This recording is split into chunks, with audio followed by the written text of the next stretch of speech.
about retirement investing that most people have heard in some form. It goes something like this. Subtract your age from 100 or 120 in the more modern version, and that gives you your equity allocation. The rest goes to bonds. At 65, that means roughly 35 to 55% equities, depending on which version you use.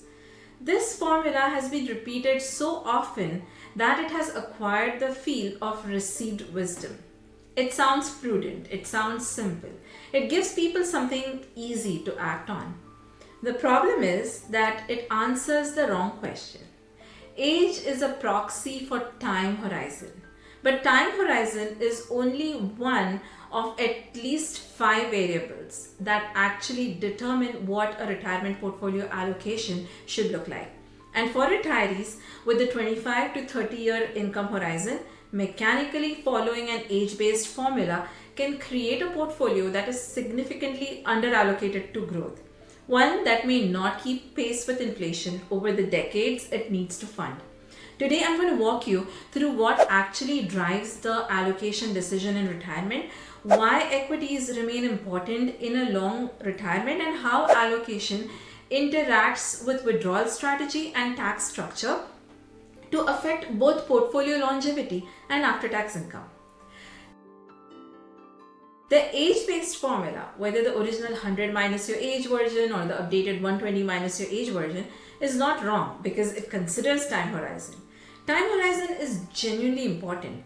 It is incomplete because time horizon is only 1 point. The 120 version simply acknowledges longer life expectancies by allowing more equity.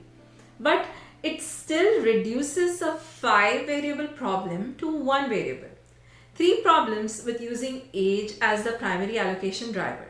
First, age determines time horizon only on average. Two 70-year-olds in excellent health may both have a 20 to 25-year planning horizon. And a 70-year-old planning for a spouse who may live to 95 has an even longer effective horizon than the formula assumes. Second, higher bond allocation reduces equity volatility risk, but it substantially increases inflation and longevity risk. A portfolio that is 75% bonds at age 75 may earn 2% annually, while spending power erodes at 3 to 4% per year. The retiree may run short of purchasing power long before they run short of nominal dollars. Third, all retirees do not face the same risk at the same age. A retiree with a defined benefit pension, Social Security, and a $3 million portfolio drawing 2% annually faces entirely different risk than one with no guaranteed income drawing 5% from the same portfolio. Same age, same nominal allocation, completely different risk profiles. The appropriate asset allocation for a retiree cannot be determined by age alone. Age tells you how long you have probably been alive. It does not tell you how long your money needs to last, how much risk your income can absorb, or how much growth your portfolio requires to stay solvent over 30 years. Instead of a formula, here are 5 variables that should actually drive allocation decision in retirement. Variable 1, income flow ratio.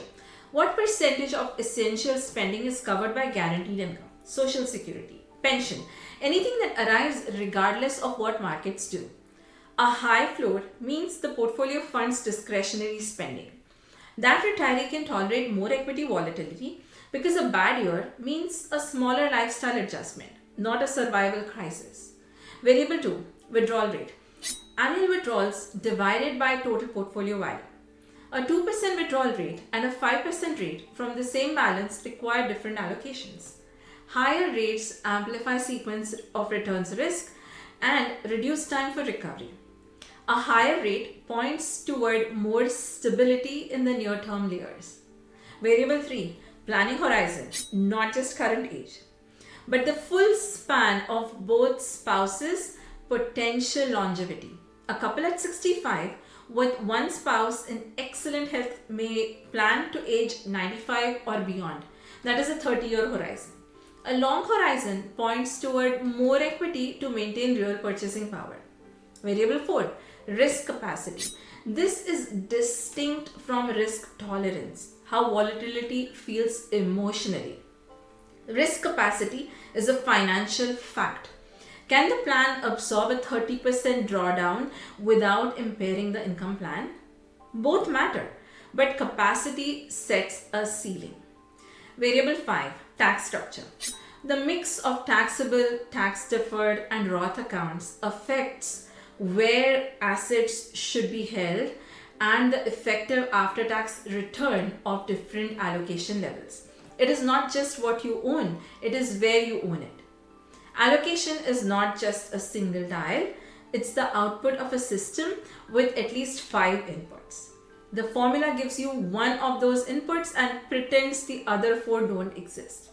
Let me address the 3 most common objections to maintaining meaningful equity exposure in retirement because they deserve a direct response. First, equities are too volatile for retirement. Volatility is a short-term characteristic. The 3-layer structure, liquidity, bond ladder, and growth, is designed so that near-term income does not depend on equity returns. The growth layer has a 5 to 7 year horizon and can absorb volatility. Second, a 75-year-old doesn't have time to recover from equity losses. A healthy 75-year-old may plan to age to 95 or 99. That's a 20-year horizon, longer than many accumulation phases. Time horizon in retirement is not the time until death. It is the time until the last dollar is needed. Third, I can't afford to lose money in retirement. A portfolio that protects against short-term nominal losses through extreme conservatism may guarantee a different loss: the slow erosion of purchasing power over 25 years of inflation. Both are risks, neither is eliminated by a choice of allocation. Vanguard's research has found that for a 30-year retirement horizon, portfolios with 40 to 60% equity exposure have historically had higher success rates in sustaining withdrawals than more conservative portfolios, because the growth required to fund 30 years of inflation-adjusted spending cannot be guaranteed by fixed income alone at typical yields. These are historical observations, not guarantees.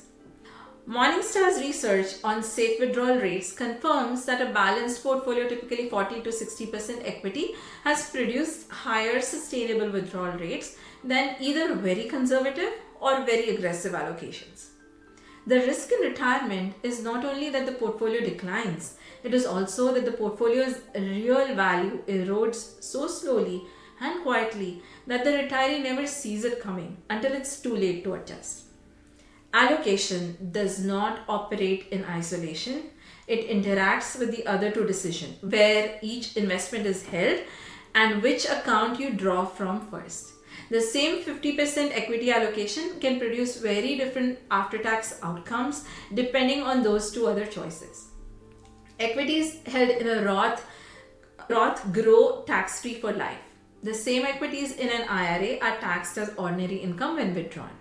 The same equities in a taxable account get long-term capital gains treatment and a step up in basis if left to heirs. Sequence matters too. Drawing income from one account first while the others continue to compound produces a different result than drawing from all of them at the same time. There is no single right combination. Different retirees with different account mixes and different tax situations and different goals can reach a similar allocation through different structural paths. What matters is that the 3 dimensions, allocation, location, and withdrawal sequence, are working together rather than being decided in isolation. 2 retirees, both age 68, same age, different allocation answers. Retiree A has a $2.5 million portfolio. Social Security and pension cover 80% of essential spending, withdrawing 2.5% a year. Planning horizon to age 95 for the younger spouse. High risk capacity. Retiree B has $1.8 million portfolio. Social Security covers 40% of spending, withdrawing 4.5% a year. No pension. Moderate risk capacity. Now look at how the 5 variables stack up for each. For retiree A, The income floor is high, the withdrawal rate is low, the horizon is long, and the near-term stability need is modest. This portfolio can support meaningful equity exposure because the income plan does not depend on it year to year. For retiree B, the picture is different. The withdrawal rate is high, income floor is low, and a poor market in the early years would have a much more direct impact on the income plan. Each of those point the other way. This portfolio needs more near-term stability and a more cautious posture toward equity. Same age, meaningfully different allocations, and both defensible. Neither determined by a formula. What determines the right answer is the same 5 variables every time, and that analysis needs to be revisited when circumstances change, when one of the 5 inputs shifts materially.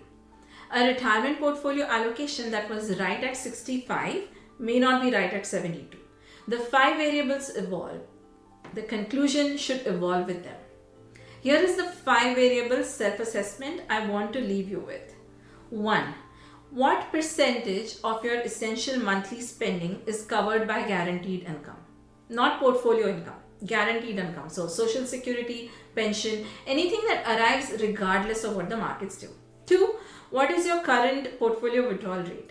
Annual withdrawals divided by portfolio value. 3. What is the longest planning horizon in your household, accounting for the younger or healthier spouse? 4. If your portfolio dropped 30% tomorrow and stayed there for 2 years, would your income plan remain intact? 5.